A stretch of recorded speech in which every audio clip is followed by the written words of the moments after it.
warahmatullahi wabarakatuh. Perkenalkan, nama saya Sayyidatin Mukminah. Saya guru kelas 4 dari SDN Bambu Apus 04. Saya adalah CGP Angkatan 9. Pada kegiatan hari ini saya ingin mensupervisi kegiatan pembelajaran mata pelajaran pendidikan agama Islam yang dilaksanakan oleh Ibu Erna Herawati, guru pendidikan agama Islam dari SDN Bambu Apus 04 di kelas 3A. Betul ya Bu Erna ya? Apakah Bu Erna bersedia untuk saya observasi kelasnya, Bu? Insya Allah bersedia dan siap semangat. Semangat! Baik. Terima kasih banyak Bu Erna. Baik, Bu Erna, pertama-tama yang saya ingin tanyakan, Bu Erna nanti akan mengajar materi pembelajaran apa ya? Hari ini saya pembelajar di kelas 3 akan mempelajari dan menjelaskan kepada peserta didik yaitu tentang surat Al-Kautsar beserta artinya. Oke, berarti temanya pembelajaran tentang surat Al-Kautsar beserta artinya, gitu ya Bu Erna ya? Apakah Bu Erna sudah siap untuk saya observasi kelas? Siap selalu. Oke Bu Erna, dalam pembelajaran surat Al-Kautsar beserta artinya itu apa sih tujuan pembelajaran yang ada di dalamnya? Satu, yang pasti saya ingin menjelaskan kepada peserta didik untuk memahami bahwa kita itu sebagai umat Islam, kitab sucinya adalah Al-Quran, dan salah satunya kita membaca dan menghafal surat Al-Kautsar di dalamnya. Berarti yang kedua, dengan melalui penyanyian, dengan melalui bacaan yang disediakan papan tulis, nanti diharapkan siswa dapat membaca dan menghafalnya. Itu berarti. Oh seperti itu, bagus sekali ya tujuan pembelajarannya. Semoga murid-murid kita di SDN Bambu Apus 04 ini semua bisa menghafal surat Al-Kautsar, memahami maknanya dan mengetahui juga arti dari surat tersebut ya Bu Erna. Semoga tujuan pembelajaran Bu Erna bisa tercapai. Baik, selanjutnya yang saya ingin tanyakan pada kegiatan seperti sekarang ini, area pengembangan yang seperti apa sih kira-kira yang ingin hendak dicapai oleh Bu Erna di dalam pembelajaran kelas 3A ini nanti? Oh, berarti area pengembangan yang hendak dicapai adalah kesesuaian modul pembelajaran dengan materi yang diberikan dalam pembelajaran kepada peserta didik. Seperti itu berarti. Oh, seperti itu. Kesesuaian model pembelajaran dengan materi yang akan diberikan. Berarti kesesuaian modelnya dengan materi surat Al-Kautsar yang tadi ya. Menarik sekali nih Bu Erna sepertinya ya. Lalu strategi yang seperti apa sih yang sudah disiapkan atau harus dipersiapkan oleh Bu Erna? Strategi yang kali ini strategi yang saya siapkan seperti biasa, yang satu yaitu dengan cara demonstrasi, pastinya tanya jawab, diskusi kepada peserta didik, lalu presentasi. Itu berarti ya sangat menarik ya. Dari surat Al-Kautsar beserta artinya ternyata bisa dikembangkan untuk didemonstrasikan, kemudian ada tanya jawabnya juga, ada diskusi melalui kelompok dan presentasi perwakilan dari kelompok seperti ya. Wah, saya jadi sudah tidak sabar untuk masuk ke kelasnya Bu Erna. Kemudian tadi kan Bu Erna bilang model keterkaitan antara model pembelajaran dengan materi yang akan Bu Erna sampaikan, begitu ya Bu Erna. Nah, saya ingin saya tanyakan model pembelajaran yang Bu Erna gunakan pada kegiatan pembelajaran di kelas 3A hari ini itu seperti apa Bu Erna? oke, siap. Modul pembelajarannya yang saya ingin sampaikan yaitu satu, seperti ceramah, penugasan, demonstrasi, dan hafalan surat Al-Kautsar beserta artinya. Oke, jadi ini model pembelajarannya ya, berarti lebih kepada demonstrasi kontekstual ya, seperti itu ya Bu Erna. Baik, kemudian dari tadi rangkaian kegiatan itu sepertinya sangat menarik sekali. Yang ingin saya ketahui Bu Erna, media pembelajaran yang digunakan pada hari ini, pada kegiatan pembelajaran Bu Erna di kelas 3 hari ini itu apa saja? Nah, karena kita hari materi tentang membaca surat Al-Kautsar beserta artinya, salah satunya pasti kita bersama ya. Memang bersama itu selalu kita bawa, apalagi ada pembelajaran agama. Pertama-tama kita biasanya ada sama-sama tuh berarti seperti itu, anak-anak agar lebih lancar membaca Al-Quran dan memahami maknanya dalam kehidupan sehari-hari seperti itu. Selain itu sama apalagi Bu Erna? Buku paket dan LKS. Oh, ya, LKS itu lembar beasiswa ya. Lalu Bu Erna buat sendiri begitu kan? Siap. Oke, baik. Terima kasih Bu Erna. Kalau begitu kita lanjut masuk ke kelas ya Bu Erna. Boleh. Terima kasih udah semangat ya udah tadi. Iya, semangat sekali. Saya sudah tidak sabar ingin melihat seperti apa sih pengajaran Bu Erna. Iya, udah berarti. Terima kasih Bu Erna. Sama-sama berarti. Oke, semangat. Bangun dan bukalah matamu, saatnya meraih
lihat papan tulis apa enggak? Ayo coba.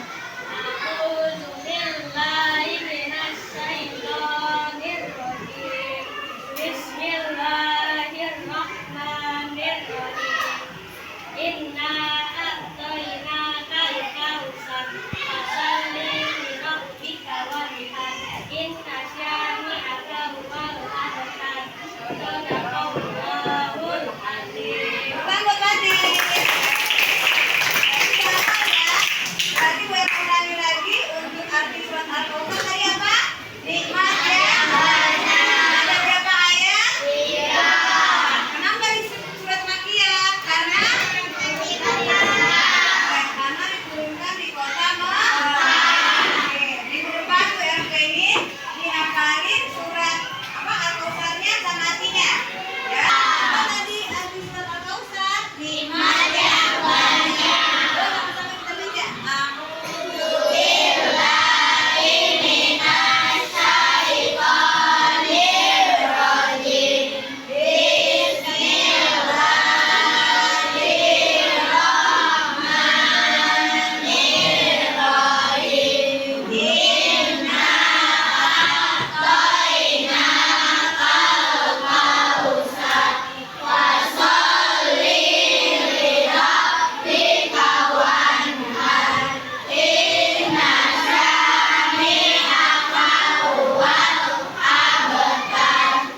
Coba dia maju ke depan enggak? Yang berani. Oh, istri maju ayo ke depan yuk. Yuk maju. Sama malu. Oke, silakan maju. Kamu dulu.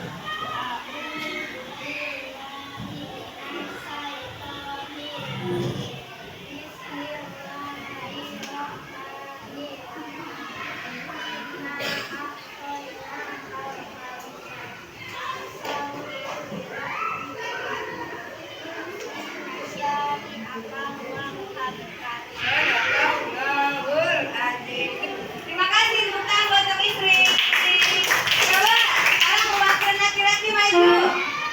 Ayo, ya Pak Fatir. Fatir maju. Malu-malu. Fatir. Tapi gak usah lihat ini, maju ke depan. Maju sana, coba. Maju sana, gak boleh lihat papan tulis apa enggak. Maju, coba. A'udzubillahi minasyaitonirrajim. Bismillahirrahmanirrahim. Inna a'tainakal kautsar fasholli li rabbika wanhar. Inna syani'aka huwal abtar. Sadaqallahul azim. Selamat tadi. Tadi gue ulangi lagi untuk arti surat Al-Kautsar tadi apa? Nikmat ya. Ada berapa ayat? 3. Kenapa disebut surat Makkiyah? Karena diturunkan di kota Makkah. Oke, minggu depan tuh RP ini dihafalin surat apa Al-Kautsarnya sama artinya. Ya. Sekarang silakan dikerjakan. Ada tugas nih. Buku paket lihat halaman berapa tuh? Surat Al-Kautsar sama artinya ditulis ya. Yang udah selesai kumpulkan di meja biar tetap. Baik anak-anak, bagian sudah selesai. Tugasnya silakan dikumpulkan di meja Bu Erna. Silakan kumpulkan bagi kita selesai. Yuk kumpulin. Ayo silakan kumpulkan.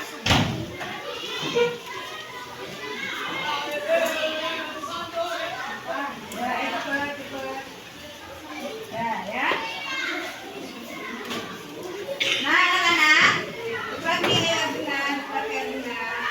Baiklah, anak-anak untuk tugas minggu depan, anak-anak menghafal surat Al-Kautsar bersama artinya. Satu persatu dalam panggil menurut aksen ya. Dia di rumah ya. Jangan lupa hari Jumat depan Bu Erna ambil nilainya. Dan hari ini pembelajaran kita hari ini sudah selesai. Tadi kita belajar tentang surat apa? Al-Kautsar. Diturunkan di mana?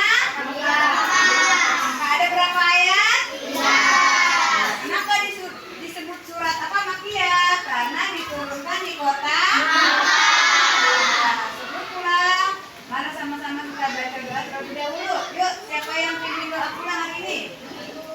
Baru dia, silakan Ruby maju buka.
Waalaikumsalam warahmatullahi wabarakatuh ya. Terima kasih sekian untuk pembelajaran hari ini.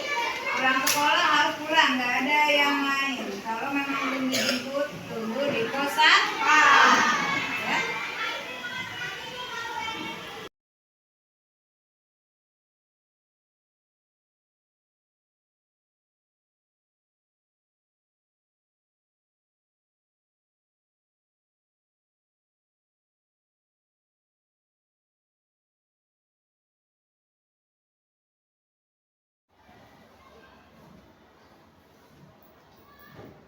Bismillahirrahmanirrahim. Assalamualaikum warahmatullahi wabarakatuh. Perkenalkan, nama saya Sayyidati Mukminah SPD. Saya CGP Angkatan 9 dari Kota Jakarta Timur. Perkenalkan, di samping saya ada pengajar praktik saya, Bapak Ritani SPD dari SMPN 233 Jakarta ya Pak. Terima kasih. Iya. Dan perkenalkan juga di samping saya ada Ibu Erna Herawati. Assalamualaikum. Beliau adalah pengajar pendidikan agama dan budi pekerti di SDN Bambu Apus 04. Pada pagi hari ini saya akan melaksanakan pasca observasi bersama dengan Ibu Erna Herawati. Bagaimana Ibu Erna? Apakah sudah siap? Alhamdulillah siap berarti. Oke, baik. Alhamdulillah. Izinkan saya untuk mengobrol-ngobrol ringan dengan Ibu ya Bu Iya, terkait siap. dengan observasi yang sudah kita laksanakan pada minggu lalu. Siap berarti. Iya. Nah, hari ini kita bertemu lagi nih Bu untuk melaksanakan paskanya. Kalau sebelumnya itu kita sudah pra-observasi, yang saya juga bertanya-tanya dengan Bu Erna waktu itu di kelas saya. Kemudian saya mengobservasi kegiatan Bu Erna mengajar di kelas, juga sudah kita lakukan. Dan sekarang tiba saatnya untuk melaksanakan pasca observasi bersama dengan Ibu Erna terkait dengan pembelajaran yang sudah Ibu Erna lakukan pada saat saya observasi minggu lalu. Yang ingin saya tanyakan Bu Erna, bagaimana perasaannya Bu Erna setelah saya memasuki kelas Bu Erna kemarin?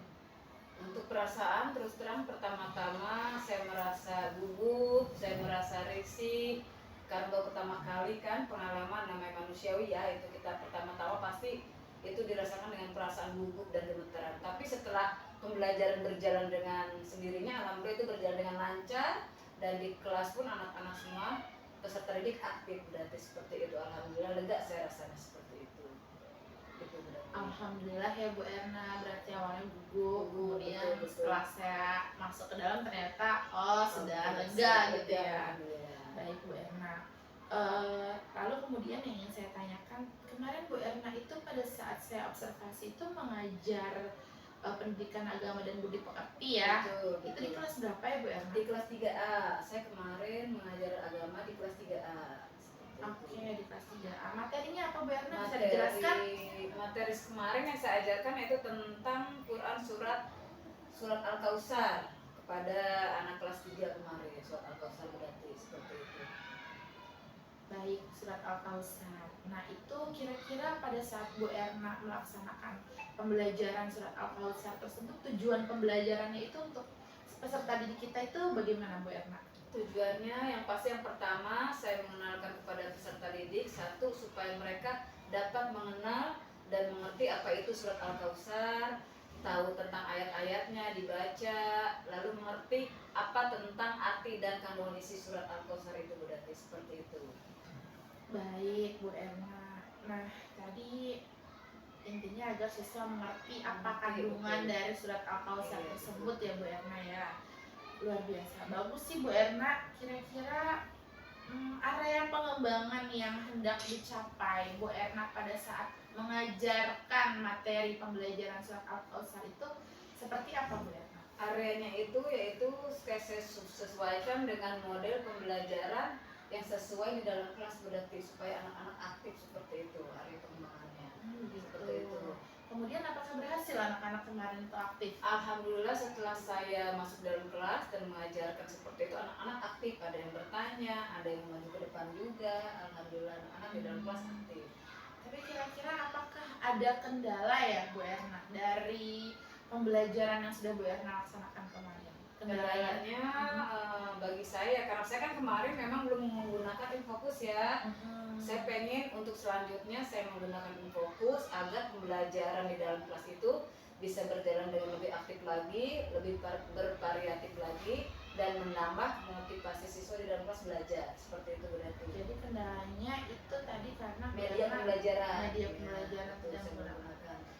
Memangnya kenapa ya Bu Erna tidak menggunakan Infokus atau media pembelajaran? Satu, karena kemarin itu terburu-buru. Yang kedua, saya belum siap juga. Insya Allah untuk selanjutnya saya akan siap, harus siap seperti itu. Kira-kira untuk cara mengatasinya, misalkan kendalanya seperti itu bagaimana ya Bu Erna? Cara mengatasi Kendala tersebut. cara mengatasinya ya satu, persis kita harus siap-siap juga, harus siap-siap untuk menyiapkan alat-alat tersebut. Dan kalau kita memang belum begitu mengerti IT, kita harus banyak bertanya sama teman sejawat, gitu, tanya-tanya bagaimana sih biar kita sama-sama belajar dan lebih mengetahui lagi banyak ilmu. Berarti seperti itu. Mungkin karena kemarin Ya, juga di ya. sekolah kita sedang sibuk Betul, jadi lagi panitia lomba, FRS2N betul, ya. betul. Padahal kan saya bilang sama Bu Erna udah seminggu sebelum saya masuk observasi ya, ternyata Karena banyak banget karena kegiatan. memang lagi banyak kegiatan di sekolah kita, jadi mungkin Bu Erna kemarin agak belum siap. Jadi kendalanya seperti itu ya Bu Erna. Saya kan bareng sama dengan Zoom kemarin kan sampai jam 5. Oh iya, MOC ya. Iya. Seminggu saya gitu. Oke, baik. Jadi kira-kira tadi kendalanya seperti itu, kemudian cara mengatasinya tadi Bu Erna sudah jelaskan ya. Betul, betul. Ya. Sekarang ingin saya tanyakan lagi strategi yang dipersiapkan oleh Bu Erna pada saat ingin saya observasi kemarin itu seperti apa Bu Erna? Kalau strategi yang biasa saya siapkan itu biasanya saya menyiapkan strategi untuk pembelajaran saya di kelas. Satu, dengan cara ceramah, dengan cara diskusi, terus tanya jawab, seperti presentasi, berarti seperti itu ya. Oke, kira-kira apakah ada strategi yang lain selain yang keempat Bu Erna sebutkan tadi Bu Erna? Mungkin iya, biasanya sama LKPD ya, lembar kerja siswa ya, seperti itu ya. Biasanya saya Jadi ngasih tugas pada siswa juga. Oke, baik. Kalau begitu kira-kira langkah-langkahnya itu yang Bu Erna lakukan untuk mempersiapkan pembelajaran di kelas itu seperti apa Bu Erna? Langkah-langkah biasanya kalau saya persiapkan sebelum mengajar, pasti yang pertama kita mempersiapkan RPP atau modul ajar ya berarti ya, seperti itu. Lalu kita menyiapkan alat peraganya, media pembelajaran, dan kita pun sebelum belajar di kelas, kayak saya kan khususnya belajar mapel tuh 10 kelas, kita juga harus mengerti di dalam kelas itu, oh hari ini di kelas 3A siswanya seperti apa, satu persatu karakteristik siswa pun saya harus mengetahuinya, harus tahu seperti itu berarti.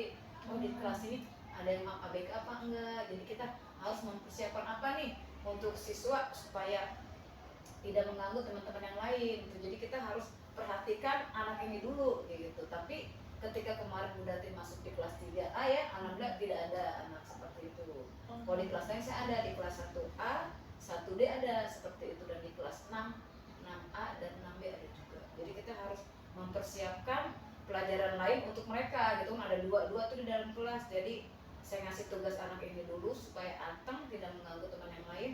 Mewarna seperti itu, misalnya kayak kita kasih contoh mewarna, kita gambar dulu, dia kita beri pensil warna supaya dia anteng, tenang, tidak berkeliaran mengganggu teman yang lain.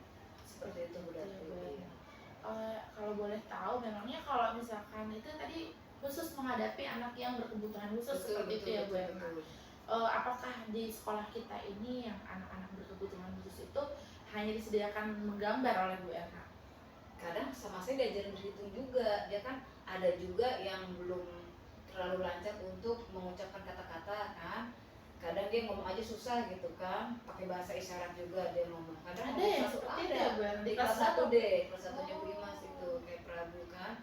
Dia keliling-keliling ngomong, karena keliling sampai keluar. Kadang makanya kalau saya duduk di situ dia nggak kemana-mana, memang Jadi saya harus siap-siap ya nanti kalau ketemu siswa itu di kelas 4 ya. Kita kasih tugas dulu biar dia anteng, memang dia keliling di kelas pun keliling karena dia bosan nanti dia keluar. Jadi dia lebih mengganggu ke teman-temannya atau bagaimana? Kadang kalau lagi iseng dia ganggu sih enggak ya, kadang-kadang narik jilbab temen, kadang jilbab kita pun ditarik sama dia, kalau lagi ngajar jilbab saya ditarik-tarik. Prabu nggak boleh ya, tapi kalau kita ingatkan dia ngerti. Iya, dia duduk ke sini, saya kasih pensil warna, digambarin aja. Misalnya kalau saya agama, saya bikin huruf A gitu kan, A atau ibu pakai bahasa Arab. Karena tinggal muana seperti itu. Kalau ngucapin dia masih susah, 1, 2 ucapan nggak bisa dia. Oh gitu. Tapi kalau misalkan Ibu Erna kasih tugas untuk mewarnai begitu dikerjakan. Alhamdulillah dikerjakan Bisa. walaupun tidak full gitu, ada acak-acak dikerjakan, alhamdulillah dikerjakan. Jadi tetap bisa mengerjakan. Bisa mengerjakan. Hanya mungkin anak tersebut kurang fokus ya. Nah, cara mengatasinya kalau pada saat dia lagi tantrum nih, tiba-tiba dia nggak mau misalkan, pernahkah dia nggak mau ngerjain tugas itu, pernah nggak Bu Nah, Erna? karena makanya karena kita tahu dia memang suka keliling-keliling kan, kita semua teman-temannya pun di kelas tahu kalau dia udah bosan pasti dia keluar. Tapi dia ngerti nanti kalau dia udah bosan di rumah dia masuk lagi ke dalam gitu. Oh, jadi pada saat dia keluar itu yang Bu Erna lakukan itu bagaimana? Karena saya juga setelah memberi tugas ke anak-anak di dalam kelas, saya nyari dia juga kan, nggak mungkin saya lama-lama. Kasihan takutnya dia, kita kan banyak kolam ikan di belakang, takut dia kecebur atau kadang saya suka cari juga, kadang dia diem di belakang juga tuh di kolam ikan, di ikan. Tapi kalau ketika dia udah lama berkeliaran saya lupa juga, saking enaknya ngasih tugas ke teman-teman di dalam kelas, dia waktunya pulang dia tahu masuk ke dalam kelas. Waktunya pulang dia tahu ke dalam gitu kalau udah capek kan, masuk ke dalam Prabu, kita mau pulang, iya udah dia masukin rapi-rapi alat-alatnya, alat-alat tulis dia rapi sendiri gitu. Oh gitu. Jadi kalau pada saat keluar itu dia lebih seringnya itu ke area sekolah kita yang di mana? Keliling suka ke taman, ya ke taman, ke kantin, suka keliling. Itu ngapain tuh Bu Erna? Apa ngacak-ngacak atau mengganggu ibu-ibu di kantin atau teman-temannya yang sedang beristirahat atau ngapain? Atau hanya diem aja? Kakak-kakaknya itu seneng banget ngeledekin dia gitu, saya bilang nggak boleh kayak Kakak-kakak gitu. kelasnya? Kelasnya kalau lagi olahraga atau apa dia seneng. Kalau temennya gue tuh dia ketawa-tawa sama kayak diajak bercanda jadinya gitu. Jadi dia butuh Seperti teman. ketemuan, iya. Kadang saya sampai nangis pernah dia mau baca. Apa Bu Mau Erna? baca kan sholawatan kan. Heeh. Sholawatan sih kalau di kelas kadang-kadang sambil nunggu temennya mau selesai kita sholawatan anak-anak. Dia mau ngucapin sampai saya netesin air mata. Dia mau baca apa sholawat dia sampai nggak bisa, saya nggak bisa. Oh gitu. Dia nggak bisa baca sholawat. Tapi Nggak bisa ngucap ya. oh, Tapi nadanya dia bisa, dia nada gitu. jadi berarti anak ini kalau untuk bicara sehari-harinya juga nggak bisa ya Bu Erna? Belum Iya, bisa. nggak bisa, Prabu itu nggak bisa bicara. Tapi dia kalau sholawatan dia semangat, kalau sholawatan kayak si Fatia yang di kelas Fatia. Dia kalau agama tuh seneng banget kalau suruh maju ke depan. Dia baca surat Al-Fatihah, doa-doa. Oh, bisa? Bisa, alhamdulillah. Itu si Prabu itu. Si Fatia, Oh, Fatia, kelas yang 2, kelas dua. sekarang Iya, kelas kalau 2. Fatia kan saya tahu ya. Iya. Dia Kalau si sholawatan. Prabu ini berarti nggak bisa ngucapin dia berarti, kasihan kalau Prabu ini kan. oh. Nggak bisa dia 1, 2 juga nggak bisa. Makanya dia cuma pengen sholawatan, tapi gitu aja, saya sampai nangis. Oh, Kasihan gitu. banget ya, iya. Seperti itu ya, pengalaman buat kita. Benar. Baik. Yang saya ingin tanyakan kembali Bu Erna kan ngajar nih banyak ya, namanya guru mapel ya, pendidikan agama ada 10 kelas, ada 10 kelas. Kira-kira itu metode yang digunakan dalam mengajar itu metode yang bagaimana Bu Erna? Metode. Seperti apa metode misalnya? Misalkan ada metode CBL, cooperative Kalau learning. saya cooperative learning ya CBL ya, karena di kelas itu kan kita kelompok ya Bu Dati ya, biar kita lebih gampang lagi menerangkannya kepada si anak, jadi kita pakainya yang CBL karena kita sistemnya di kelas itu per kelompok sekarang kan, jadi yang saya gunakan metode pembelajaran CBL seperti itu. Oh, jadi dibagi Dibagi per kelompok. berkelompok. Nah, yang ingin saya tanyakan kan setiap kelas itu unik ya, Betul, dengan pasti, karakteristik betul. peserta didik Pasti yang ada. sangat berbeda Betul, pastinya betul, kan, betul. apalagi di kelas saya Betul, dengan di betul. kelasnya Bu Winarti ya, di kelas Bu Dwi itu kan pasti berbeda. Dari 10 kelas yang Bu Erna ampuni, yang Bu Erna ajarin itu, apakah semuanya menggunakan metode CBL? Atau sih, berbeda-beda? karena kita di kelas semuanya pakai kelompok, rata-rata seperti itu Bu Dati. Jadi semua kelas Betul. Bu Erna pukul sama rata menggunakan metode. Iya, karena yang saya ajar kelas 1, kelas 3 dan kelas 6, 10 kelas itu semuanya kelompok. Sebenarnya ini Bu Erna bervarian ya, kelas Iya. 1, kelas 3, dan kelas 6. Itu berarti ada peserta didik kelas rendah, Betul. kelas menengah, dan kelas tinggi. Betul. Nah, apakah di kelas 1 itu efektif Bu Erna kalau digunakan metode CBL dengan Nah. berbagi kelompok seperti itu? Kalau untuk kelas rendah, ini pengalaman saya, kalau untuk kelas rendah ini kurang efektif ya, karena Kenapa Bu anak-anak Erna? tidak fokus ya, khususnya kan kelas rendah namanya pemula ya. Karena kalau kelompok itu kan kadang-kadang sedangkan kita mengajar itu kan kadang-kadang harus di depan. Jadi kalau yang berkelompok itu ada yang miring duduknya, ada yang bagaimana, jadi sulit untuk menghadapi atau menghadap ke bapak ibu guru yang sedang mengajar gitu kan. Kecuali kadang, makanya saya kadang kalau ngajar suka muter keliling-keliling udah gitu kan, supaya semuanya kebagian gitu kan. Jadi kita harus berkeliling juga di dalam kelas kalau mengajar. Jadi kalau untuk di kelas rendah kayaknya kurang efektif kalau bagi saya ya. Kecuali kalau udah kelas tinggi mungkin kan masih bisa gitu kan. Kalau untuk kelas rendah kan kadang-kadang kita anak-anak suruh diam aja, kadang-kadang dia muter-muter, nah itu dia makanya kurang efektif kalau bagi saya gitu. Jadi kalau di kelas rendah kurang efektif ya.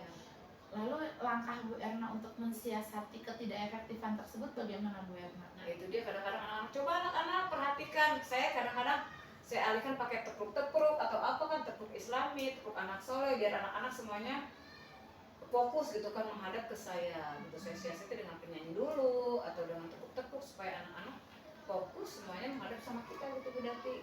Kayaknya kan kadang anak kalau ada yang ngadep sini kan, makanya harus fokus ke gurunya seperti itu. Oke, baik.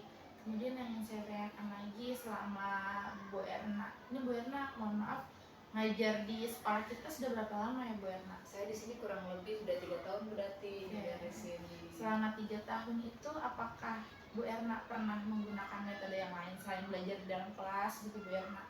Karena kan tadi Bu Erna menyebutkan bahwa untuk di kelas rendah itu tidak efektif. Sementara yang saya tahu kan kalau anak kelas 1 itu lebih suka bermain karena dia kan baru dari TK masuk SD yang masa transisi seperti itu. Apakah Bu Erna pernah menggunakan metode di luar kelas selama ini? Pernah Bu Dati, saya coba di musola kan, di musola tuh. Kebetulan lagi itu materinya saya gabung kan karena kita mau ada rapat atau apa kan. Ya udah saya coba digabung aja deh di kelas. Bagaimana tuh maksudnya? Dijadikan satu karena kita mau pulang cepat tuh mau ada acara apa dulu kan. Dijadikan satu rombel, satu jenjang berarti kalau di A dan B kan ada A dan B. Oh, hanya 2 ya. Karena kan sekolah kita kan ada 4 paralel ya. Iya. Jadi yang 2 harinya sama 2 kelas. Kebetulan di hari Jumat tuh saya waktu itu kelas 3 kan pas kemudian sama Bu Sri. Iya. Mau ada apa tempat mau dipakai, udah kita di musola, anak-anak seneng kan karena dia nggak pernah keluar, ya udah saya siasati aja di musola. Alhamdulillah dia dapat tempat baru, jadi nggak terlalu bosan juga, nggak terlalu boring kan, mereka jadi senang juga. Ya udah saya coba di musola udah. Bagaimana setelah Bu Erna coba di musola tersebut, apakah lebih efektif?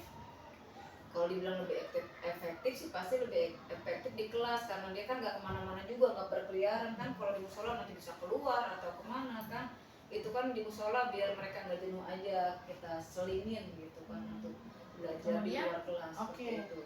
Kalau begitu reaksi anak-anak di saat itu bagaimana Bu Erna? Senang semuanya. Itu di kelas 3 ya? Pasti senang, iya makasih Bu Guru. Biasanya keluar gitu kan mereka. Paling kita kalau acara keluar rohis Jumat kan paling keluar upacara, paling literasi kan gitu. Kan kalau itu cuma sebentar kan, kalau belajar kita cukup lama juga. Ya mereka senang terus terang karena jarang kan. Ya udah mereka wah senang sama anak-anak gitu. Makasih Bu Erna. Senang-senang aja gitu belajar di musola. Gitu belajar. Oke, itu kan waktu itu pada saat ada kegiatan. Betul. Di luar saat ada kegiatan, apakah Bu Erna pernah menggunakan metode tersebut? Belum Pembelajaran di luar kelas? belum, tapi kalau terbesit ya, terpikir pengen gitu sekali-kali atau kita ke belakang gitu kan, daerah masjid karena kosong ya, kalau nggak dipakai olahraga ya, pengen itu sekali-kali. Terbesit sih, rencana ada biar kalau misalkan seperti itu, Bu Erna kira-kira ingin mengajarkan terkait dengan pembelajaran materi ya, apa ya kalau untuk di luar begitu? Ya cara-cara kita bersyukur kepada Allah tentang Ar-Rahman Ar-Rahim kan, tentang Asmaul Husna gitu kan, yang berhubungan dengan lingkungan juga gitu kan, seperti itu. Jadi lebih tepatnya tafakur alam gitu ya Bu Erna. Betul, biar Luar mereka biasa. tahu cara bersyukur bagaimana, mensyukur nikmat Allah bagaimana, seperti itu. Benar-benar. Ya. Itu baru rencana atau sudah pernah dicoba? Baru rencana, baru rencana cuma belum terrealisasi. Seperti itu. Baik. Jadi baru rencana ya. Nah, kemudian itu kira-kira itu di benak Bu Erna rencana tersebut akan dilaksanakan untuk di kelas tinggi, sedang atau rendah? Yang baru saya pengen sih di kelas rendah dulu ya. Apalagi kalau kelas tinggi kan sekarang juga kan udah lagi repot praktek segala macem kan. Kalau kelas tinggi ini saya kan betul kelas 6 nih. Jadi kelas 6 itu materi udah selesai kan. Paling yang saya mau coba lagi ujian praktek untuk agama udah selesai berarti saya. Jadi paling yang saya mau coba nanti kelas 1 dan kelas 3-nya nih. Gitu kan. Apalagi mau Ramadan kali saya mau coba juga di luar nanti insyaallah. Seperti itu. Kemudian yang saya ingin tanyakan kembali Bu Erna terkait dengan metode pembelajaran tadi ya, kan akan mencoba di luar tadi Iya, betul, dengan betul. materinya yang berkaitan dengan Alam ya. Itu di kelas 3. Iya. Nah, kalau untuk di kelas 6 nih, kelas tingginya, Iya. misalkan materi pembelajaran itu belum selesai, anggaplah kita belum selesai. Kira-kira berkaitan dengan materi pembelajaran apa jika digunakan metode tersebut? Kemarin itu kalau kelas 6 kita belajar ada tentang surat apa ya, Al-Maidah, Al-Hujurat, pokoknya yang berkaitan dengan lingkungan lah Bu Dati. Di situ kita akan belajar juga kalau misalnya memang belum tercapai, belum selesai ya. Insya Allah sih tahun depan saya mau coba juga di luar nanti gitu untuk kelas tingginya. Saya mau coba juga. Deh. Sama materinya. Sama kan, kalau materi kan pasti sama kan. Gitu. Oke, baik. Seperti itu. Jadi yang lebihnya seperti itu ya. Nah, berarti sekarang yang saya tanyakan kembali nih terkait dengan tadi Bu Erna sudah menyebutkan tujuan pembelajarannya, model dan metode pembelajarannya, strateginya, langkah-langkahnya, bahkan Bu Erna juga sudah menyadari dan menyebutkan beberapa kekurangannya. Nah, sekarang saya ingin tanyakan bagaimana rencana tindak lanjut Bu Erna setelah kita mengadakan observasi kemarin? Ya, itu tadi rencana tindak lanjut saya ingin belajar lagi menggunakan media yang bervariatif biar anak-anak di kelas tambah aktif, tambah semangat juga. Mungkin dengan saya menggunakan Infocus, nanti kan kita bikin gambar-gambar kan, anak-anak mungkin jadi tambah semangat juga Bu Dati. Saya itu yang akan saya pakai biar anak-anak tambah semangat lagi, tambah aktif lagi, media pembelajarannya lebih bervariatif lagi seperti itu. Selain dengan gambar-gambar yang tadi Bu Erna sebutkan akan Bu Erna coba melalui Infocus, apakah ada lagi media pembelajaran yang lain yang akan Bu Erna gunakan setelah ini kira-kira? Saya baru itu aja kayaknya Bu Dati, mungkin yang akan saya coba baru itu dulu. Fokus saja, baik itu di kelas rendah, kelas tinggi ya, atau coba semua di kelas 1, kelas 3 dan kelas 6 yang saya ada. Jadi dengan menggunakan Infocus seperti itu ya Bu Erna. Kemudian media yang lain tidak terbesit nih berarti ya? Belum nih, pokoknya itu aja dulu deh. Gitu kan, kemarin kita belum pakai itu kan, saya mau coba pakai. Ya. Setuju sih dengan yang Bu Erna katakan, karena kan kita kan kalau mengajar itu harus sesuai dengan kodrat alam dan kodrat zaman ya. Apalagi di zaman era seperti ini. Kalau menurut saya nanti kedepannya saran saya mungkin Bu Erna bisa menggunakan Infocus seperti itu, tapi tidak melulu tentang gambar.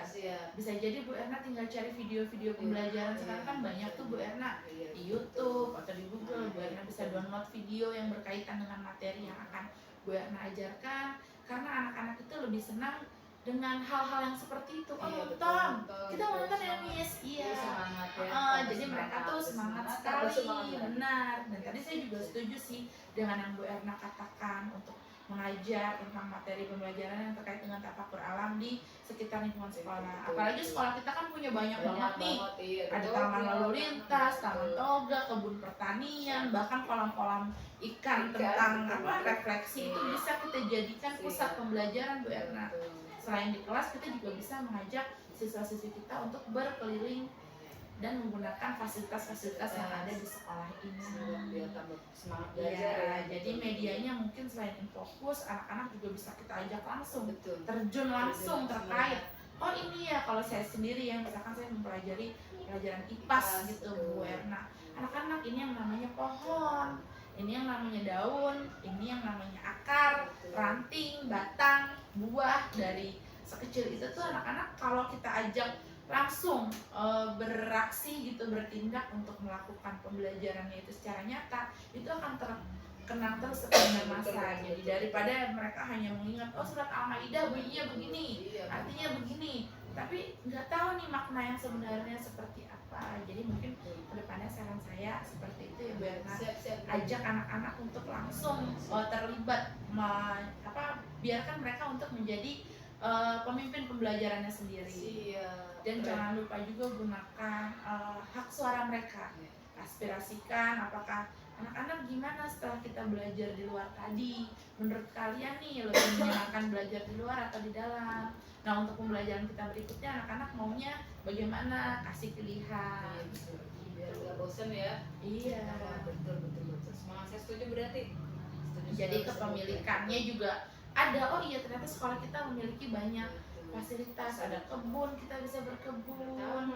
Nah, iya ada taman lalu lintas. Oh begini, kalau tanda lalu lintas yang seperti ini begini. Jadi mereka benar-benar merasa memiliki sekolah ini. Jadi ada rasa kepemilikan di dalam diri siswa. Mungkin itu kali ya Bu Erna. Semangat selalu ya Bu Erna untuk kedepannya biar lebih bisa mengajarkan dengan pembelajaran yang berpihak pada murid. Semangat, saya semangat. Seperti filosofi Ki Hajar Dewantara. Nambah ilmu tuh kan, nambah wawasan kita. Nah, persaudaraan ya Pak, tambah ilmu. Nah iya, makanya kalau nanti mau lebih ilmu yang matang lagi Bu Erna itu CGP. Masih ada nggak Pak ya CGP-nya Pak? Oh sudah tutup, nggak apa-apa nanti belajar sama saya. Karena banyak Atau pagi-pagi. banyak di sini banyak sekali Pak teman-teman. Iya benar. Kalau mau lebih kupas matang itu kita akan mindset kita itu akan berubah Bu Erna. Setelah saya mengikuti CGP ini benar-benar banyak hal yang merubah cara pandang saya, paradigma saya dari yang tadinya pembelajaran itu kita ngasih materi ternyata tidak, kita hanya sebagai fasilitator, pembelajaran hanya di kelas saja, ternyata tidak, siswa itu lebih senang dan excited ketika kita ajak keluar, meskipun itu terik panas ya, itu mereka senang sekali, iya. Terus kita bisa gunakan lab juga yang ada, terus Infocus, laptop itu hanya beberapa sebagian. Apalagi sih kita kan punya objek wisata ya di sekolah kita ini deket nih Parifangi, ada Taman Mini Indonesia Indah. Itu kalau siswa kita ajak ke dalam, mereka lebih luas mengenal wawasan ya. Dari ada yang miniatur buaya juga dekat. Jadi ya begitu Bu Erna, kita benar-benar harus melakukan pembelajaran yang memang berpihak kepada murid, bukan apa maunya kita. Kita maunya gas terus, ini pokoknya harus selesai materi ini, harus selesai, harus ini sampai sini. Tapi ternyata tidak seperti itu Bu Erna. Kita benar-benar harus mengedepankan apa yang anak butuhkan, dan kita hanya mewadahi dan menjembatani bakat dan minat mereka seperti itu. Jadi mungkin sampai di sini dulu obrolan kita pada pasca pembelajaran kita hari ini. Semoga ada banyak hasanah keilmuan yang bisa Bu Erna serap dari apa yang sudah kita perbincangkan ya Bu Erna. Dari observasi, pasca, semoga itu bisa merubah paradigma Bu Erna sebagai guru pendidikan agama dan jadi semangat selalu ya Bu Erna. Kalau nanti ada kesempatan untuk mengikuti CGP bisa dicoba. Insya Allah ya. Oke Bu Erna, kurang dan lebihnya saya mohon maaf. Di sini kita sama-sama belajar, kita sama-sama masih panjang langkahnya ya. Jadi saya mohon maaf sekali, bukan bermaksud untuk menggurui Bu Erna. Bukan berarti saya lebih hebat atau lebih pintar dari Bu Erna, bukan. Tapi saya hanya ingin sharing, berbagi apa yang sudah saya dapatkan selama saya CGP 9 bulan ini. Saya senang Bu Dati kok. Iya, saya juga senang Bu Erna kalau saya bisa mengimbaskan apa yang sudah saya dapatkan selama pembelajaran CGP ini kepada rekan-rekan sejawat saya. Semoga tidak disalahartikan oleh Bu Erna ya. Jangan sampai nanti Bu Erna, ini anak kecil baru masuk tidak. Enggak ya. Kalau ini Bu Erna lebih tua dari saya jauh, pengalamannya lebih banyak. Tapi ya itu tadi, saya hanya ingin mengimbaskan apa yang sudah saya dapatkan. Semoga kita semua bisa berubah, karena perubahan yang kecil jika kita lakukan secara serentak maka akan terjadi kapal yang besar. Betul. Saya sendiri tidak merasa digurui, saya sendiri malah menambah ilmu. Alhamdulillah. Semoga saya juga banyak perubahannya setelah ikut sama teman-teman di sini, dan tambah pengalaman, tambah siswa, nomor satu nambah ilmu ya. Nambah bersaudara, agak sama sekali terbesit merasa dulu tidak sama sekali gitu. Karena memang kita sebagai pendidik itu memang hakikatnya belajar sepanjang hayat Bu Erna. Kita harus jangan merasa cepat puas dengan apa yang sudah kita dapat, justru sebaliknya rasa haus akan ilmu. Nah, ilmu sampai ke yang mana? Nah betul, guru agama pasti lebih paham ya Bu Erna. Jadi kita harus rasa haus dan ingin tahu terus. Ini bagaimana sih, bagaimana apa dan apa, bagaimana, mengapa. Nah itu yang akan insya Allah membawa kita kepada perubahan yang lebih baik lagi. Semoga nanti sekolah kita benar-benar bisa menjadi sekolah yang menerapkan filosofi Ki Hajar Dewantara, di mana pembelajaran itu selalu berpihak kepada murid. Seperti itu ya Bu Erna. Saya lihat Bu Erna mengajarnya sudah sangat baik, sudah sangat bagus. termasuk salah satu guru yang dirindukan siswa-siswanya. Karena anak-anak murid saya itu senang sekali kalau pembelajaran agama yang diajarkan oleh Bu Erna. Itu kan berarti Bu Erna berhasil ya membawa murid-murid kita ini mencintai gurunya. Karena menurut saya guru yang berhasil adalah guru yang selalu dirindukan oleh murid-muridnya, bukan guru yang diinginkan kepergiannya. Oh, guru rapat gitu nggak ada, mereka senang. Tapi justru ketika kita nggak ada, mereka WA, Miss kemana sih tadi, kok nggak masuk, kita kangen. Nah itu menurut saya adalah salah satu keberhasilan dari seorang guru. Sama buat Kudati. Iya, makasih ya Teteh. Jadi semoga pembicaraan kita ini membawa banyak dampak positif untuk saya, untuk Bu Erna dan rekan-rekan kita di sini yang lain. Akhir kata, wabillahi taufiq wal hidayah, mohon dibukakan maaf yang seluas-luasnya. Wassalamualaikum warahmatullahi wabarakatuh. Waalaikumsalam warahmatullahi wabarakatuh.